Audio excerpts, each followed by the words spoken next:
There's a car right there.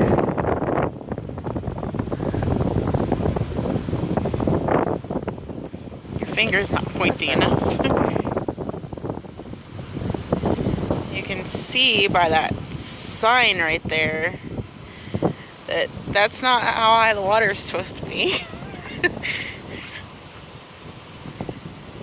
And we're assuming that these houses are flooded. Well, for sure this house right